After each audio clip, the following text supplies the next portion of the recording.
Hi, my name's Keith Cooper of Northlight Images, and for my latest printer review and testing, I have a rather different printer to have a look at from the classic sort of photo printers I normally look. This is an Epson Workforce Pro WF-C8690. It's an office printer, but I'm not going to be looking at it as an office printer. I'm going to be seeing how well it prints photos, how well it prints all different types of media, and particular, because I've had a lot of people ask me about it, how well it prints cards. Now, it's not a cheap printer, it's about £1,000. It has huge ink carts, so it won't be expensive to run. It also happens to have a document feeder, a copier, and all kinds of stuff, and a big tray for ordinary paper and stuff like that. But I'm really not going to be looking at its office functionality in any detail. I'm going to be looking at this purely from print quality point of view. It only has 4 inks. Now, these are Durabright pigment inks. It only has 4 inks with good profiles and good media. Is this good enough for actually producing prints, cards and the likes and other artwork to sell? I think it might well be, but first of all, I'm going to need to set the thing up. This is a brand new one, and so it's been shipped to me with all the usual masses of Epson blue tape. So I'm going to install it, but first of all, I'm going to have to start removing some of this blue tape. Epson have a warehouse full of this stuff, obviously, because they use it so often. Not just Epson, Canon have their own warehouse which is full of orange tape that they use. But anyway, looks like it's tape removal time. This is the paper output tray. I'll come back to that later when I've set it up. What I'm going to do is do a basic setup here and a very quick basic print just to see whether it works. But I'm going to have to do lots of profiling and other things to actually do proper tests. So this is really just a preview and setup of this printer, so that if you've got any specific questions, please do let me know, because I've only got the printer for a few weeks, which the other residents of the house will be quite grateful for given the size of it. And so let me know what you think, and whether it's useful for you. There really is tape everywhere. Anyway, I'll get on with this. One potentially useful feature, which I will have a look at as well, is that it has a large scanner. This will take A3 size, so quite large scanning, and it's larger than the normal scanner I use, and certainly larger than the Epson 8550 I looked at a while ago. So we'll see how well this works. I'll have a go at doing some scanning of artwork as well and see whether we can do some art reproduction work with it as well. But as I say, this is purely experimental. Even the people at Epson that I asked about this didn't know how good this particular printer would be for this sort of work. I suspect they're interested to know as well, one way or the other. Now, this is where the ink cartridges go in, and it takes big ink carts. And there's lots of blue tape inside this as well, and assorted bits of plastic and other stuff. One thing I would note is that this printer weighs about 45 kilos. There is no way I can lift this on myself and move it safely. And in fact, Epson recommends you have 2 people to move it. There are some little handy holding grips at the side, and it is relatively easy.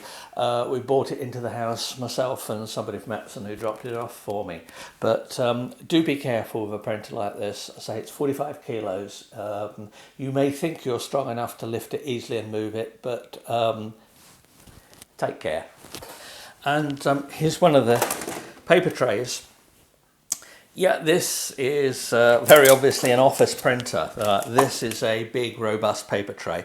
This will take large paper as well. This will take A3, take 11 by 17. Not really recommended for photo papers. some thin paper, but it says plain paper only on here. In general, if you're going to use photo papers, I expect most of the printing I'm going to be doing with this is using the rear feed at the back here, so I will be rotating the print around once I've set it up. The idea is get it to this point, power it up, it will then tell you what to do. It will then tell you to put the ink carts in. Don't connect up network or anything before you've got it, you're instructed to do so. And I've got some software I'll be running on my Mac. Go to the Epson.sn website, download the software there for your system and do the installation, follow the instructions it's got there. I'll mention that in a bit, but I've still got lots of blue tape to remove. And now around the back. Lots more blue tape. This is where the rear paper feed goes. I'll cover all the details of this. I'll have more detail in the written articles than the review, since all you'll really see in the video is me plugging things in, switching them on and doing it. Have a look at the written accompaniment to this if you want more detail. But the Epson setup process itself is pretty easy for most printers.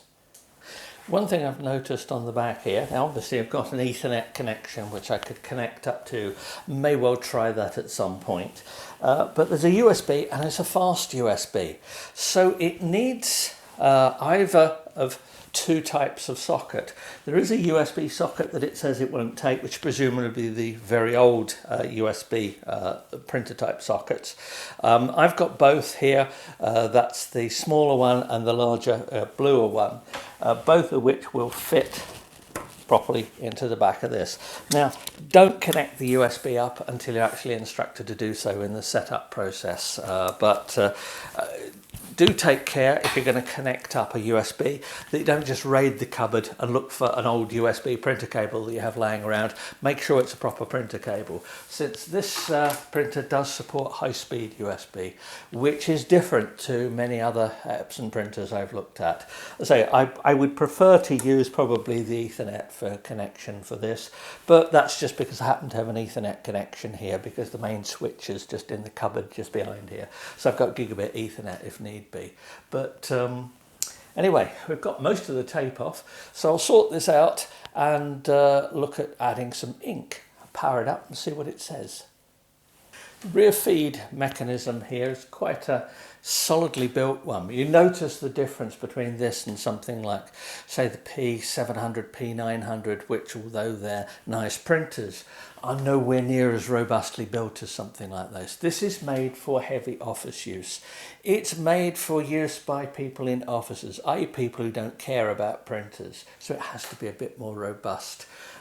So the paper here, rather than being a simple tray, it folds, it has a clamp, and there's various other, a little cover for it as well.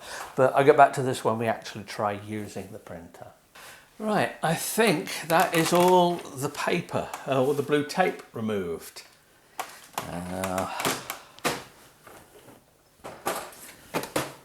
Well, can't find any more. Let's add the paper output tray.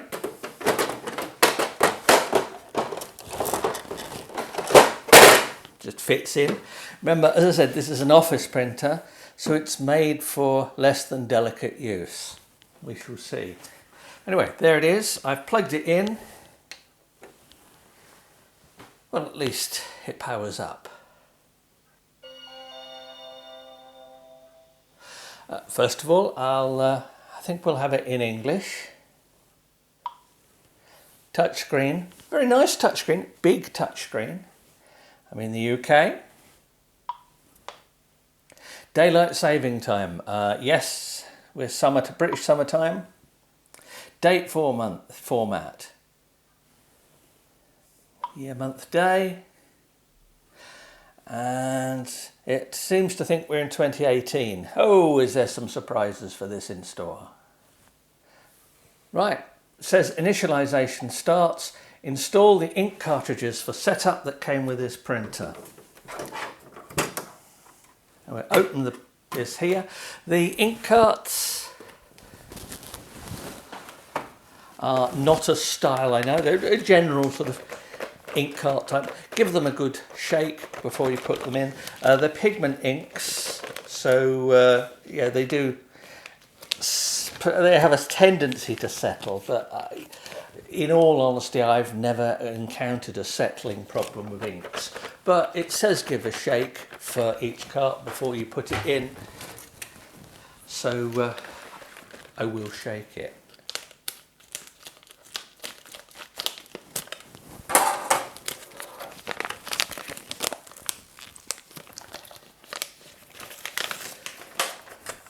Now the ink carts themselves seem to have a fair bit of ink in from time. I'll weigh them before I put them all in. I'll weigh just so I get an idea of ink usage. They seem to have a seal on them, a little chip, and the black ink. You can actually put much higher capacity black ink in than this. This, as I say, is an office printer, so most of its printing is meant to be printed, black text on white paper, so hence the option for lots of black ink if you need it. Right, here's the ink carts ready to go in. You can see there's actually a space on either side of the black cart here. That's because you can put large capacity black carts in it. The yellow cart, push that in, it clicks in place, and there goes the magenta cart, and there is the cyan cart. Now they do just slot in like this. You can feel there's a bit of resistance. Push, clicks in place, and that's done. And that's now got the inks set inside. I can now tell the printer, shut this door. The printer will know. It will go through its process for about 10 minutes or so, and it should everything be set up, ready to go. Well, after 10 minutes or so of whirring and clicking and usual printer type noises, it says it's ready, and it says select paper size and type for paper source. Now, for initial setup, I'm just going to put some A4 copier paper into it. I've loaded that in the tray here, set it to A4. You can just load up paper. I've got A3 plain paper as well, and I will try some other papers in this, although it does say plain paper only, so don't expect much of any consequence to go through here. Anyway, there we go. Press OK. It is in C1 and it is A4 plain paper. There we go. OK. To start the fax setting wizard, connect the phone line and touch proceed.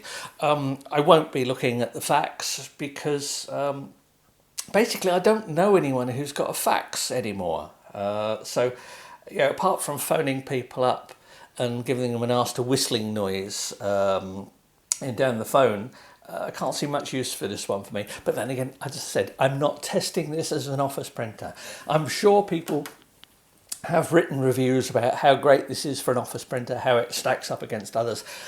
I don't care about that. This is just about how good it is for printing images and looking at the size of the scanner, how good the scanner is.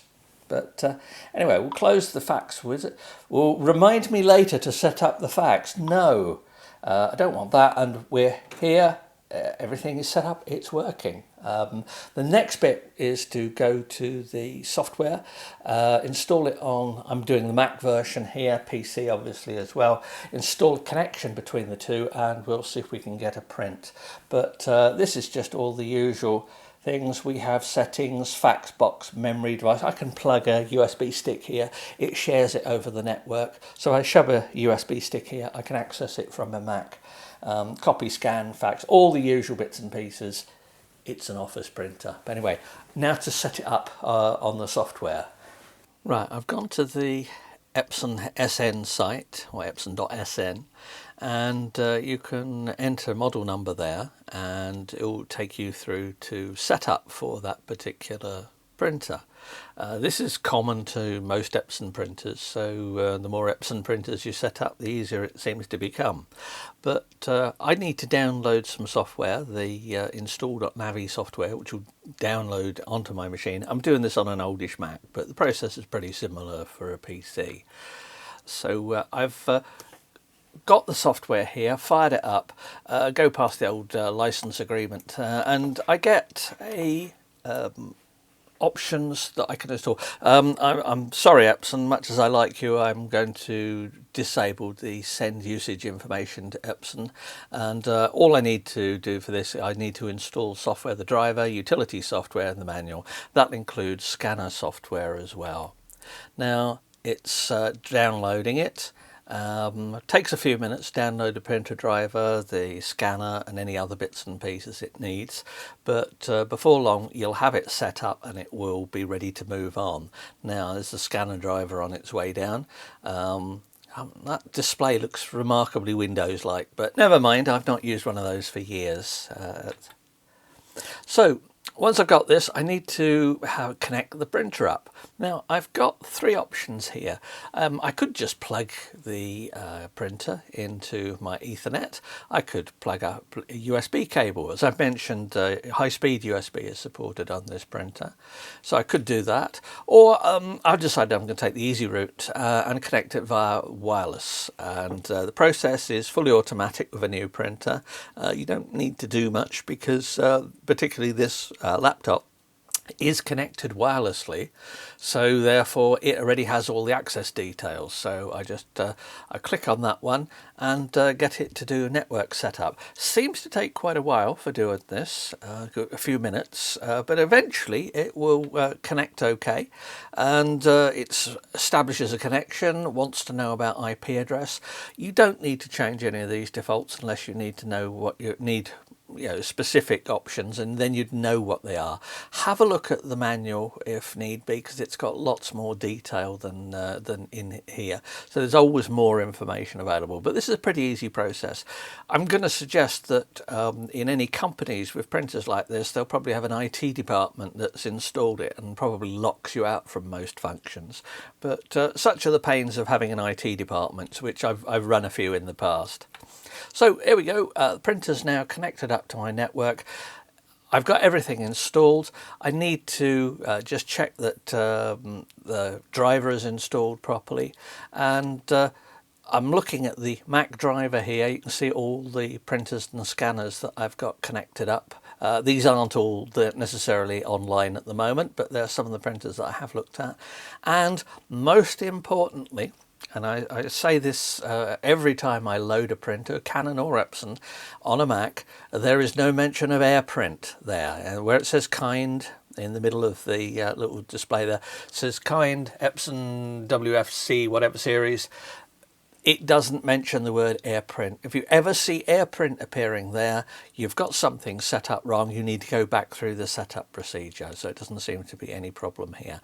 And now you can see underneath that, the window below that, it has a print test page. So I've got everything set up, and I can then just go on to do the test page. Right, I've gone through the Epson software and it's connected up wirelessly to this. Just easier to do than plug things in, and I know that I've got a wireless system just in the floor above, so we get a good signal here, so it should work just fine. It now says printer test page to check the connection, so we've got some plain paper loaded, so we'll see what happens.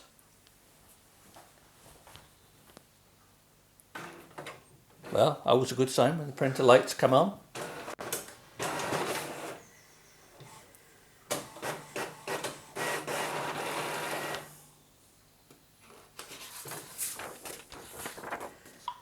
Well, there we go. Congratulations, you have finished setting up your printer. And that's it. It really is easy to set these things up. I say what I'm actually looking forward to doing is seeing how good the scanner is and what sorts of art media and the like we can load in the main slot at the back here. Because one of the problems with smaller printers is that if you're printing on cards and the likes, you often have to print just one at a time. If this can take a stack of a few items of card or thin or heavy art paper, I should say, then it may do. But as I said, yeah, if you've got any questions, let me know. And and please do subscribe to the channel as well. It is appreciated. I've got lots more printer stuff, and obviously whilst this is here, I'll be doing some more stuff on the Epson Workforce Pro WF-C8690. So thanks to Epson for lending it to me. Cheers.